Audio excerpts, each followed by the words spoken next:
Vamos a tener una lectura en el segundo libro de Samuel, versículos del 23 al 29, después de haber cantado este precioso himno 217, eleva, alma mía, tu mente a los cielos, y ahí en luz y gloria contempla al Señor.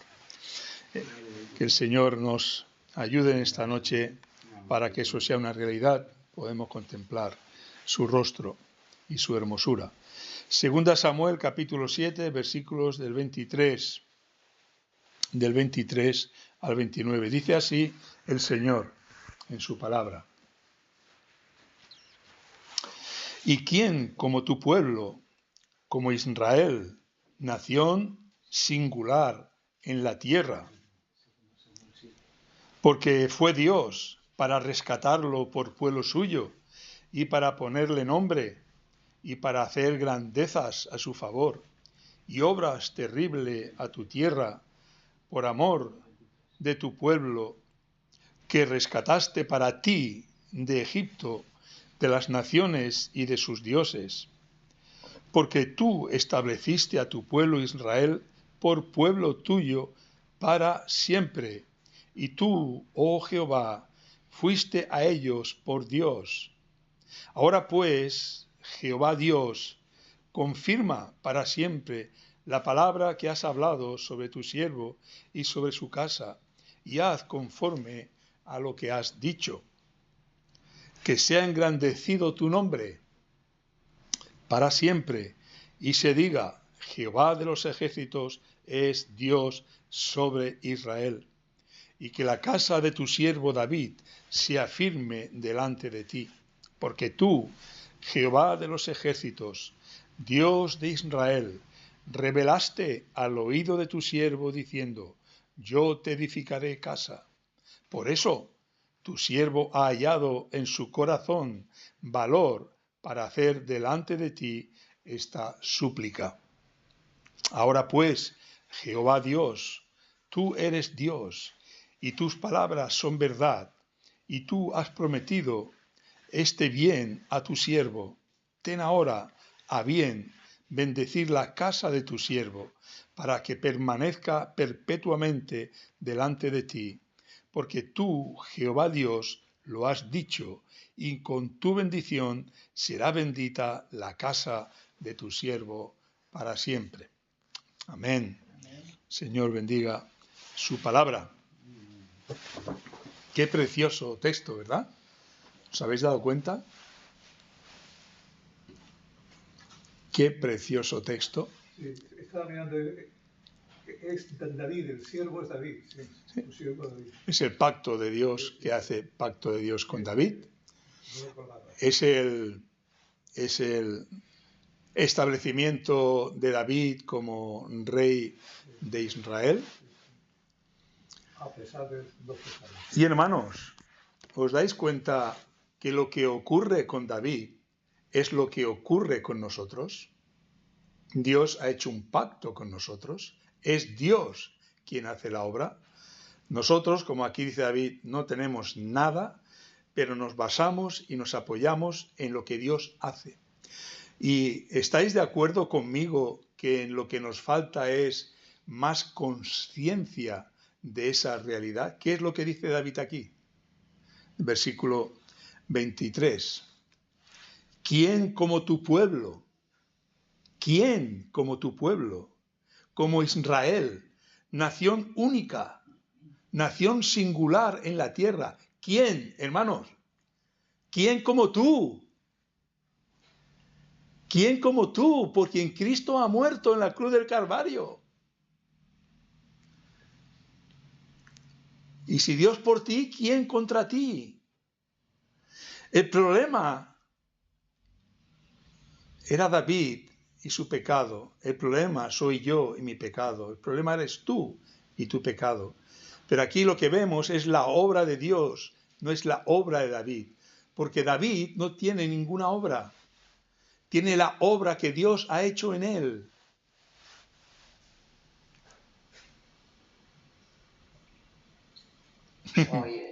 Mira lo que dice un poco más arriba. Y entró, versículo 18, segunda Samuel. Y entró el rey David y se puso delante de Jehová y dijo: Señor Jehová, ¿quién soy yo? ¿Os dais cuenta? La conciencia. ¿Quién soy yo? Hermano, hermanas, ¿te das cuenta delante de quién estás? ¿Estás delante del Creador del universo, de los cielos y de la tierra?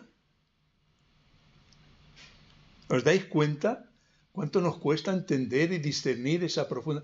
¿Cuán necios, arrogantes y orgullosos somos tantas veces? ¿Quién soy yo? Versículo 18, segunda parte. ¿Y qué es mi casa para que tú me hayas traído hasta aquí? Y aún te ha parecido poco esto, dice David. Y aún te ha parecido poco esto, Señor Jehová, pues también has hablado de la casa de tu siervo en el futuro, en lo porvenir. ¿Es así como procede el hombre, Señor Jehová? ¿Y qué más puede añadir David hablando contigo? Por eso, ¿qué podemos decir ante el Señor sino quedarnos admirados y asombrados y maravillados?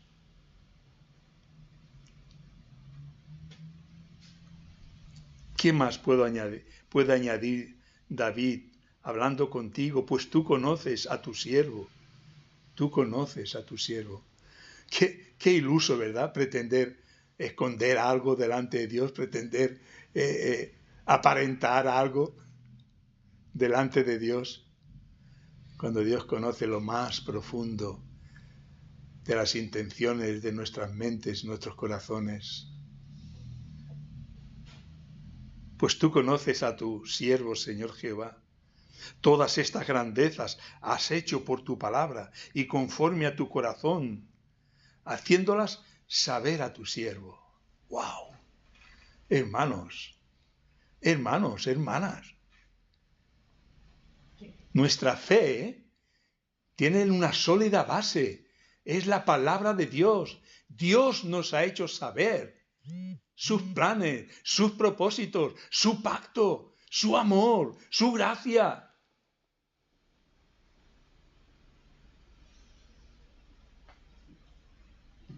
Versículo 21. Todas estas grandezas has hecho por tu palabra, conforme a tu corazón, por tu voluntad, libremente, soberanamente. ¿Y qué? Y las has hecho saber a tu siervo. Hermano, hermana, ¿tienes conocimiento de lo que Dios ha hecho?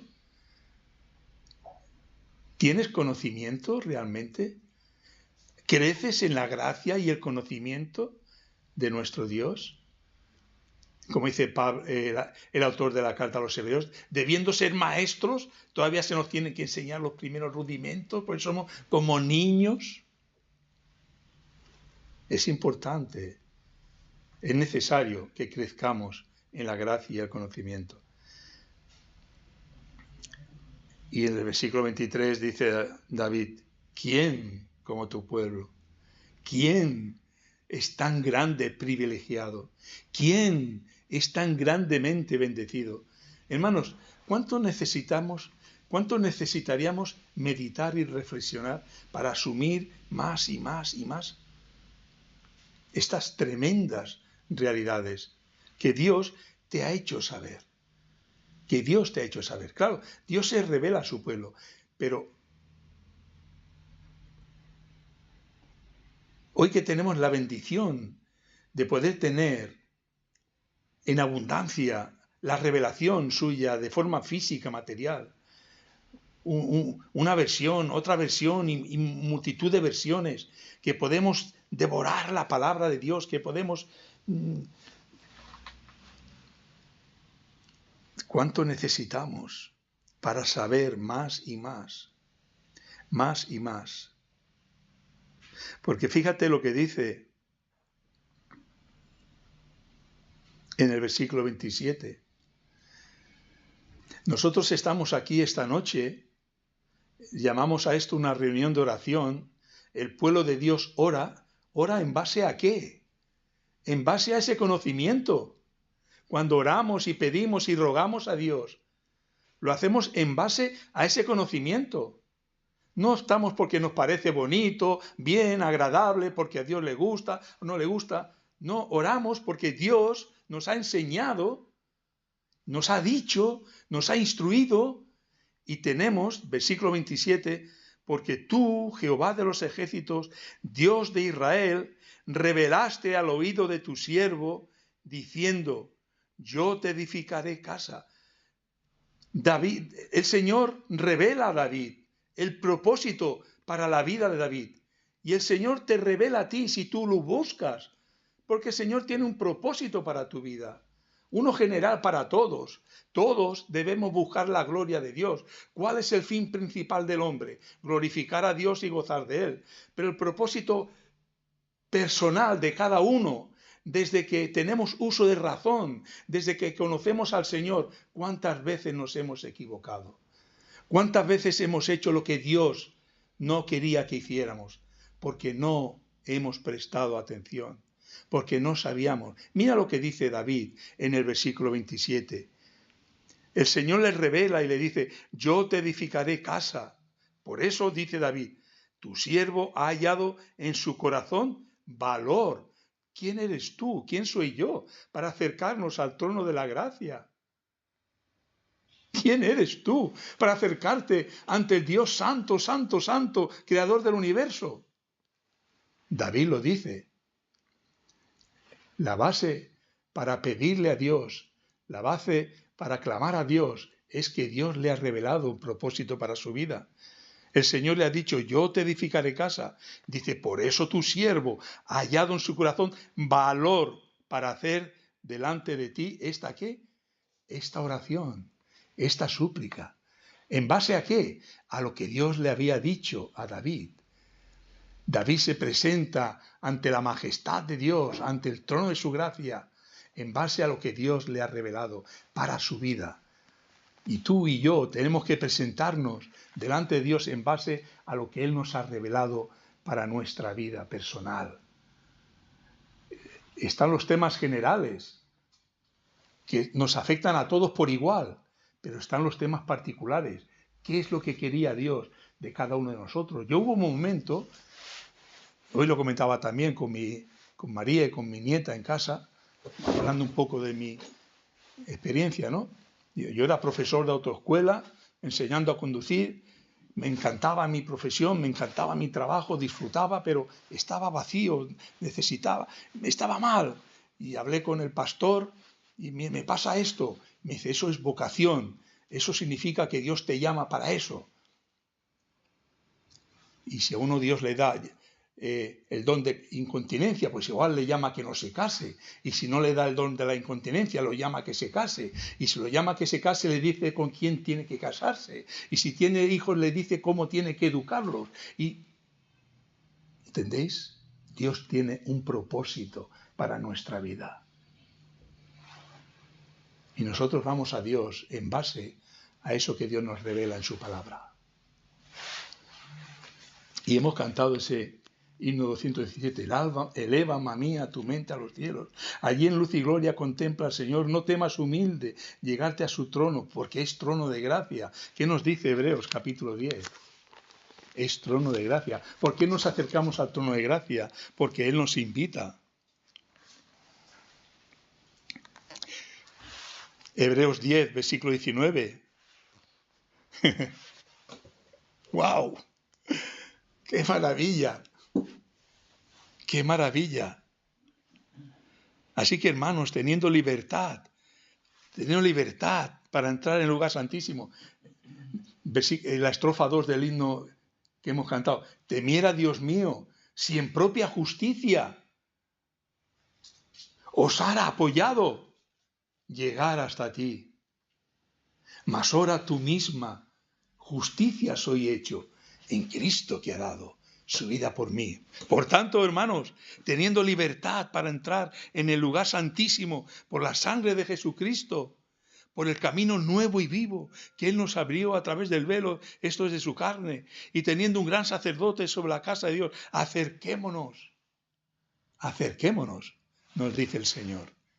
Acerquémonos por medio de nuestro Rey y Salvador, por medio de nuestro Señor y Salvador, por medio de ese nuevo pacto en Cristo Jesús.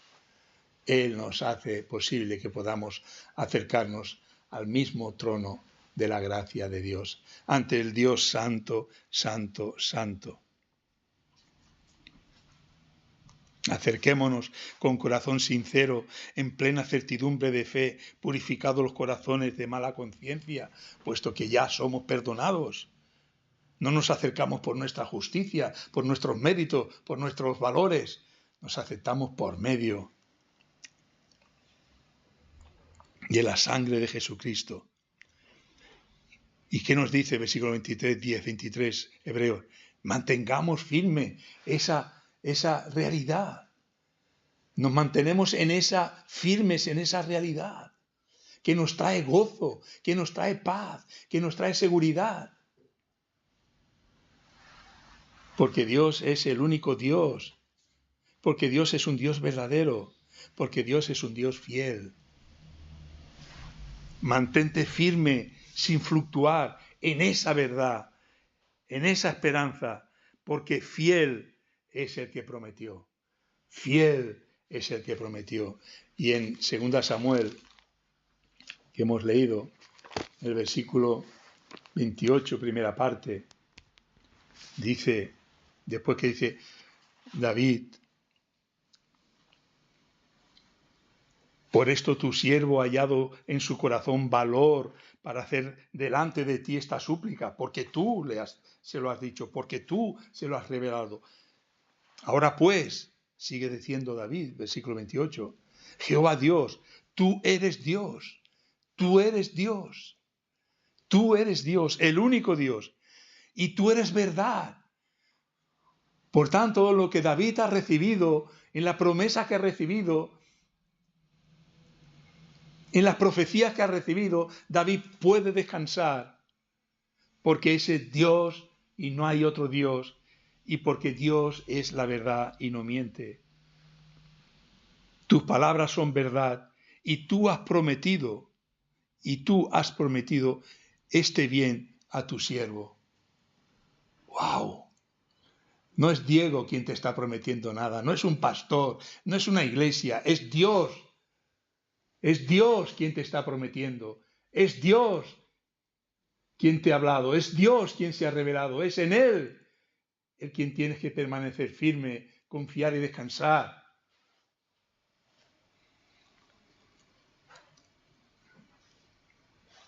Porque Él es el único Dios, Él es veraz y Él es fiel.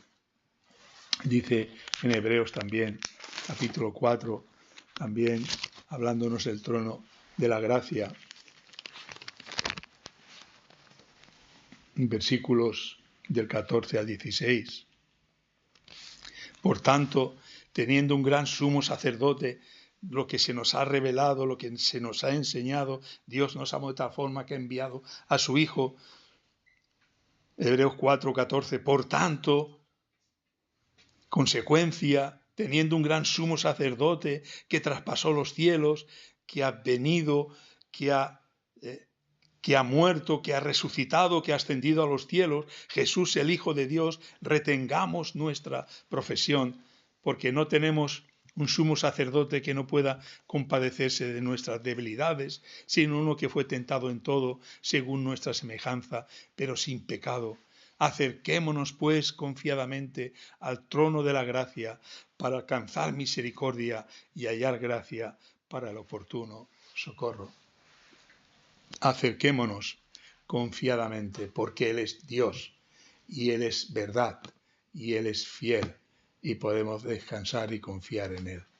Yo siento mi pequeñez, siento mi débil fe, siento que ante tanto privilegio y tanta bendición me es muy difícil asumir y asimilar, y por tanto gozar y disfrutar de esa maravillosa verdad. Pero es el camino en el que estamos. David estaba en ese camino. David experimentó los momentos, es aquel que dice en tu presencia hay plenitud de gozo, delicia a tu diestra para siempre. Aquel que dice una cosa he demandado al Señor y esta buscaré, que esté yo en la casa del Señor todos los días de mi vida para contemplar su hermosura, inquirir, meditar, indagar en su santo templo. Y es aquel que también desciende y cae hasta lo más ruin y a lo más bajo, como sabemos. Pero esa es la realidad de nuestra fe. Dios ha venido a salvar a pecadores, no ha venido a buscar justos, sino a pecadores al arrepentimiento. Vino a buscar y salvar lo que se había perdido. Eso somos nosotros. Pero también podemos gozarnos así, porque Él nos ha hablado, y en base a lo que Él nos ha hablado y nos ha revelado y nos ha enseñado, nosotros venimos a pedirle, Señor, ayúdame. Él nos dice, sed santos como yo soy santo, en toda vuestra manera de ir. Señor, quiero ser santo. Tú sabes que no son palabras, no son frases hechas, son realidades, Señor. Quiero ser santo, pero tú sabes que no puedo. Yo no puedo vencer mis debilidades, mis incapacidades, mis insuficiencias, mi carencia. Yo no puedo, pero tú sí puedes. Como dijo el apóstol Pablo. Y al último de todo, como un abortivo se apareció a mí, que no soy digno de ser llamado apóstol, porque perseguía a la iglesia. Pero he hecho más que todos ellos. He trabajado más que todos ellos. Pero no yo. La gracia. Dios puede hacer esas cosas. Pidámosle que Él nos ayude a hacer aquello que Él nos ha llamado a hacer. Lo general y lo particular. Uno puede ser pastor, anciano, diácono, miembro del cuerpo de Cristo, miembro de la familia de Dios, y todos, no hay, como dice Pablo a los Corintios capítulo 12, la cabeza no puede decir a los pies, no te necesito. Todos somos y todos tenemos la misma importancia en la obra de Dios. Eso es lo que nos dice el Señor, eso es lo que debemos pedirle, que nos ayude a llevar a cabo ese ministerio, a ejercitar esos dones que nos ha dado. Al que uno, al que dos, al que tres. ¿Recordáis? La palabra de los talentos. A uno le dio uno, a uno dos. Al que le dio uno no le pide más. No le pide como al que le dio 5. Simplemente le pide como uno que le ha dado. Pero eso tenemos que hacerlo. ¿Qué hace David? Pedirle que lo ayude. Tú me has dicho, Señor, yo te edificaré casa. Por eso tu siervo ha hallado en su corazón valor para hacer delante de ti esta súplica, que lo ayude a llevar a cabo ese propósito. Ahora pues, Jehová Dios, tú eres Dios, tus palabras son verdad, y tú, y David apela a la promesa de Dios para su vida. Tú has prometido este bien a tu siervo. Ten ahora bien bendecir, ten ahora bien hacer que esa promesa se cumpla. Yo no puedo, pero tú sí. Nosotros no podemos, pero sí podemos pedir como David. Sí podemos pedir como David. Sí podemos desear como David. Sí podemos anhelar como David. Y esperar como David que Dios cumpla su promesa. Y Él es fiel. Y Él es verdad. Y Él la va a cumplir. Que el Señor nos ayude y nos bendiga. Amén.